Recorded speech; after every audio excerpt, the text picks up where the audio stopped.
नमस्कार विद्यार्थियों, मेघराज गुरुकुल में आपका स्वागत है। और आज अपन बात करेंगे आपके साथ रीजनिंग टॉपिक के काउंटिंग ऑफ फिगर्स। रीजनिंग जो सब्जेक्ट है उसमें टॉपिक है काउंटिंग ऑफ फिगर्स, आकृतियों को गिनना। और उसमें आज बात करेंगे अपन वर्गों की संख्या गिनने से रिलेटेड। तो वर्गों की संख्या किस प्रकार से गिनी जाती है, आयतों की संख्या कैसे गिनी जाती है, इन दोनों टॉपिक के बारे में डिटेल में कंसल्ट करने वाले इस वीडियो के माध्यम से। तो पहले अपन बात करेंगे वर्गों की संख्या निकालने से रिलेटेड।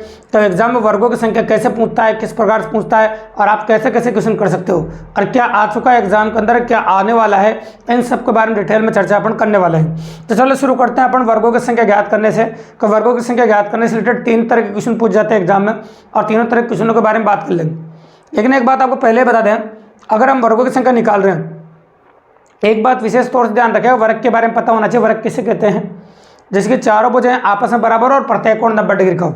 एक ऐसी आकृति जिसकी चारों भुजाएं आपस में बराबर हो और प्रत्येक कोण 90 डिग्री का हो, उसे हम वर्ग कहते हैं। ठीक है, तो अपन को वर्ग गिनना है। तो भैया एक क्या होता है कि एग्जाम के अंदर टोटल 3 कंडीशन बनती है एग्जाम में पूछने की। एक तो कंडीशन ये बनती है कि पंक्ति और स्तंभ की संख्या बराबर हो। जैसे आप नोटिस कर रहे होंगे, इसमें पंक्ति और स्तंभ की संख्या बराबर, देखो 1 2 3 4, 1 2 3 4, मतलब पंक्ति और स्तंभ की संख्या बराबर है, मतलब m बराबर n है।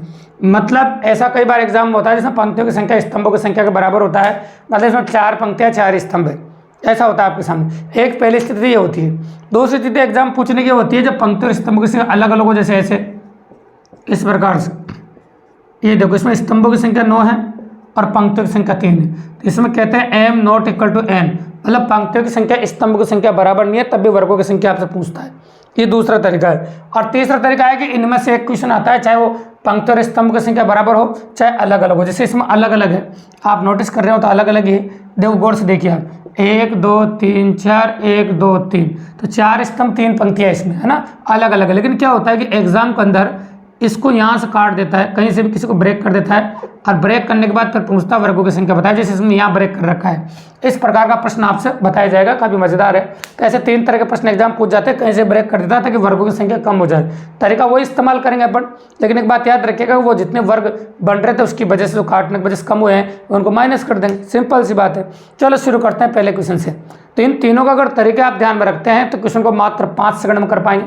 अगर आज की क्लास आप एंड तक देखते हैं तो इस प्रकार के क्वेश्चनों को आप चुटकियों में कर पाएंगे और काफ़ी इजीली अप्रोच करेंगे। तो आपको इस प्रकार से गिनने की जरूरत नहीं पड़ती, जैसे बचपन में गिनते थे 1 2 3 4, ऐसे थोड़ी गिनते हैं। ऐसे गिनने में काफ़ी ज़्यादा समय लगता है। देखो आप इस प्रकार के प्रश्नों को मात्र 5 सेकंड में कर सकते हैं इसकी मदद से। चलो ठीक है, शुरू करते हैं अपन। तो जब भी कभी एक बात गांठ बांध लेना, पंक्ति और स्तंभों की संख्या बराबर हो। जब भी कभी एग्जाम के अंदर ऐसा हो जिसमें पंक्ति और स्तंभों की संख्या बराबर हो, मतलब पंक्तियां बराबर स्तंभ हो, तो जहाँ तक की पंक्तियां हो या जहाँ तक कि स्तंभ हो वहाँ तक की संख्या को वर्ग करके जोड़ देना, आंसर आ जाएगा। वहाँ तक की संख्या को वर्ग करके जोड़ देना, आंसर आ जाएगा। तो आप नोटिस कर रहे हैं इसमें 4 पंक्तियां और 4 स्तंभ है, तो 4 तक की संख्या को वर्ग करके जोड़ दो, जिसमें सिंपली आंसर आ जाएगा, क्योंकि वर्ग ही निकाल रहे हैं। पर देखो 1 का स्क्वायर, 2 का स्क्वायर, 3 का स्क्वायर और 4 का स्क्वायर। अब बताओ 1 का स्क्वायर कितना होता है 1, 2 का स्क्वायर कितना होता है 4, 3 का स्क्वायर कितना होता है 9, और 4 का स्क्वायर होगा 16, है ना। 16 और 9 कितना होगा 25, 25 से 4 कितना होगा 29, 29 से कितना हो गया आपका 30। तो इस आकृति में वर्गों की संख्या टोटल 30 हो गई। इस आकृति में वर्गों की संख्या होगी आपकी 30। तो जब भी कभी पंक्ति और स्तंभों की संख्या बराबर हो और पंक्ति और स्तंभों की संख्या बराबर हो तो इस प्रकार से आप क्वेश्चन कर सकते हैं और इस प्रकार के अंदर एग्जाम में इजीली अप्रोच कर सकते हैं। लेकिन तुम में से किसी बालक ने कहा सर एग्जाम के अंदर ऐसा भी हो सकता है जब पंक्ति और स्तंभों की संख्या अलग अलग हो, जैसे यहाँ स्तंभों की संख्या 9 है और पंक्तियों की संख्या 3 है, इसलिए अलग अलग है। तो कोई टेंशन लेने की जरूरत नहीं, हल्का सा तरीका है। किस प्रकार का, देखो सुनिएगा। हाईएस्ट वैल्यू को अप्रोच कीजिए। हाईएस्ट पंक्तियाँ कितनी है, हाईएस्ट कितने हैं, तो हाईएस्ट स्तंभ कितने हैं आपके, कॉलम कितने 9 और आपकी रो है 3। तो वहाँ से शुरू करना आप 9 गुणा 3 से। तो 9 गुणा 3 से हम लिखना शुरू कर रहे हैं। देखिए आप, तो मैंने लिखा 9 गुणा 3, ठीक है। अब एक एक कम करते जाओ तब तक जाओ जब तक 0 नहीं आ जाए, एक एक कम करते हुए जाओ तब तक 0 नहीं आ जाए। तो इन दोनों में एक कम करके वापस लिखो। इसमें एक कम क्या था 8, इसमें एक कम क्या 2 आ गया। फिर एक एक कम करके वापस लिखना 7 गुणा 1, ठीक है। अब वापस एक एक कम करोगे तो 0 आ जाएगा और यहाँ पर क्या आ जाएगा 6 आ जाएगा। यहाँ पर 0 आ जाएगा और ये क्या आ जाएगा बताओ 6 आ जाएगा वो, ठीक है। लेकिन 0 को तो लिखने की जरूरत ही नहीं, सिंपली बात है, इस प्रकार से कर सकते हैं अपन। अब मैं कह रहा हूँ ऑप्शन 9 3 27, 8 दूनी 16, 7 एकम 7, ठीक है। अब हो जाएगा 7 और 16 कितना हो जाएगा आपका 23, और 23 और 27 जैसे अपन जोड़ेंगे तो 50 हो जाएगा। तो इस आकृति में जो वर्गों की संख्या वो 50 हो जाएगी। इस आकृति में जो वर्ग है आपके वो आपके 50 हो जाएंगे। ठीक है, तो इस आकृति में वर्गों की संख्या आपकी 50 होगी। इस प्रकार से हम कर सकते हैं, टोटल वर्गों की संख्या 50 होगी। अब आते हैं अपन क्वेश्चन नंबर 3 में। तो क्वेश्चन नंबर 3 को एक बात नोटिस करना, आपके पहले मैं मिला देता हूँ, बाद में मिटा देंगे। तो जैसे ऐसे मिले हुए नोटिस करेंगे अपन, ऐसे मिले हुए निकालेंगे, 4 और 3 गुणा से स्टार्ट करेंगे, फिर एक कम करते हुए चलेंगे। तो 3 गुणा 2 लिखेंगे, फिर एक कम और लिखा है तो 2 गुणा 1 लिखेंगे। तो ये हो जाएगा आपका 4 3 12, 3 दूनी 6 और 2 1 कम 2, 12 और 6 कितना होगा 18, और 18 और 2 कितना होगा 20। तो ये तो तब होता जब ये लाइन यहाँ पर होती, लेकिन ये लाइन नहीं है, अतः इस लाइन की वजह से जितने वर्ग कम हुए उनको माइनस करना पड़ेगा आपको।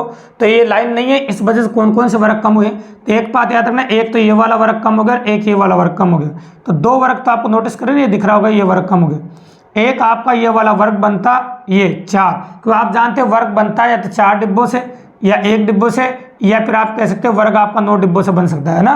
तो 9 डिब्बों से वर्ग बन रहा है, उसमें तो कोई कटौती हुई नहीं आपकी, और 6 डिब्बों से कोई वर्ग बनता नहीं, और ऐसा अपन कह सकते हैं आपके सामने। तो बताओ कौन सा वर्ग गया आपका, एक तो गया आपका ये वाला वर्ग, एक गया आपका ये वाला वर्ग, और एक ये जो वर्ग बनता आपका इस प्रकार का, ये वाला वर्ग गए।